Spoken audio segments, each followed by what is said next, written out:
The Steam Deck has become a very popular device in the gaming world, and for good reason. It's an awesome portable gaming PC that honestly has allowed me to play more of my Steam backlog than I ever thought I'd be able to. Clickbaity video title aside, I do think amongst all the fanfare that it is important to still address some of the, criticisms or at least minor annoyances that one might run into when getting a Steam Deck. Be sure to drop a like on this video for more Steam Deck related content, and without further delay, let's get into the first problem with the Steam Deck, arguably the biggest one, and that's battery life.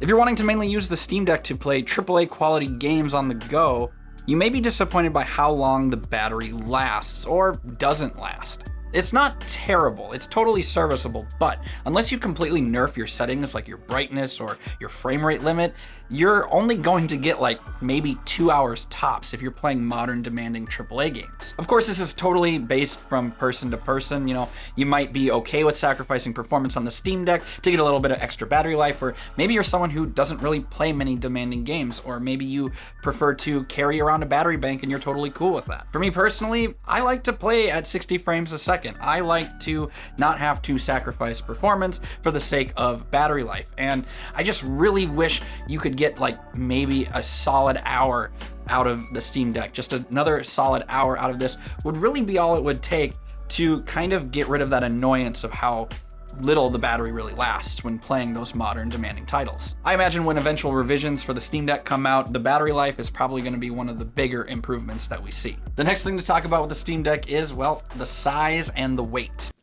Damn, boy. Damn, boy, he's thick. Boy, that's a thick ass boy. Damn. Ergonomically speaking, it's great to hold in the hand. My hands have never cramped up or experienced any real pain like they have when playing on the Nintendo Switch.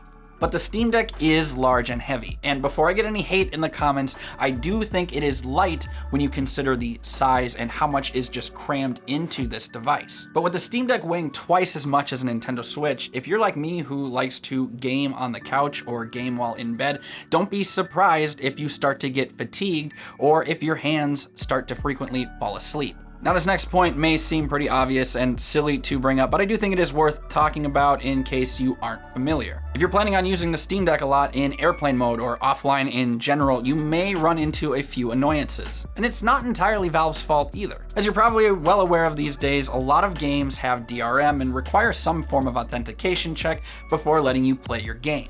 And for these games that require an authentication check, you'll at least need to be connected to the internet at least one time in order to be able to play these games offline. So if you installed The Sims 4 for the first time, you'll need to log into Origin at least once while connected to the internet before being able to play it in offline mode. For those of you who are frequent flyers, Metal Jesus Rocks has a video out about his Steam Deck experience in airplane mode, where he ran into issues of his own. It's a great video worth checking out. I'll leave a link below if you want to watch it, but he basically ran into similar DRM issues as well, even though he went through the authentication process before hopping on a plane. And although the offline issue doesn't really bother me too much, one minor annoyance I personally ran into is that if you go into desktop mode while not connected to the internet, the touchpad and the keyboard shortcuts will stop working, only allowing touchscreen as an input. You'll need to manually run the Steam client in offline mode before you regain access to those controls. I'm not sure if this is a Linux thing or if this is something that could be fixed in a future update, but it's just some sort of frequent annoyance that I personally experienced.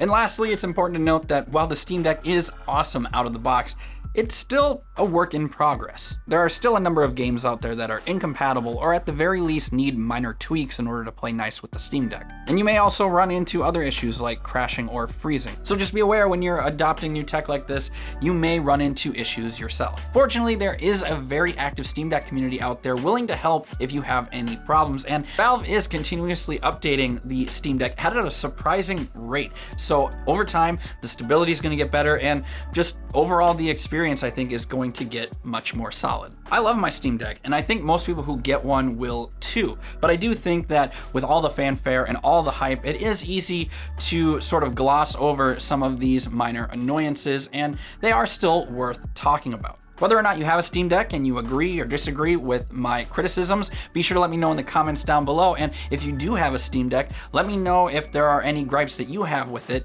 that I neglected to mention in this video. And yeah, that about does it for this one, everyone. Thank you as always for watching the video and checking out the channel. Be sure to leave a like or a dislike whether or not you like the video. It really helps the channel out a ton. Feel free to hit us up on any of our social media platforms, including our Discord community server, all listed in the description down below. And yeah, that's enough rambling out of me. Thank you again so much for watching. My name is Blake, and for all things tech, games, to really anything nerdy in between, be sure and subscribe to Digital Cynics. Have a good one, everyone. We'll see you next time.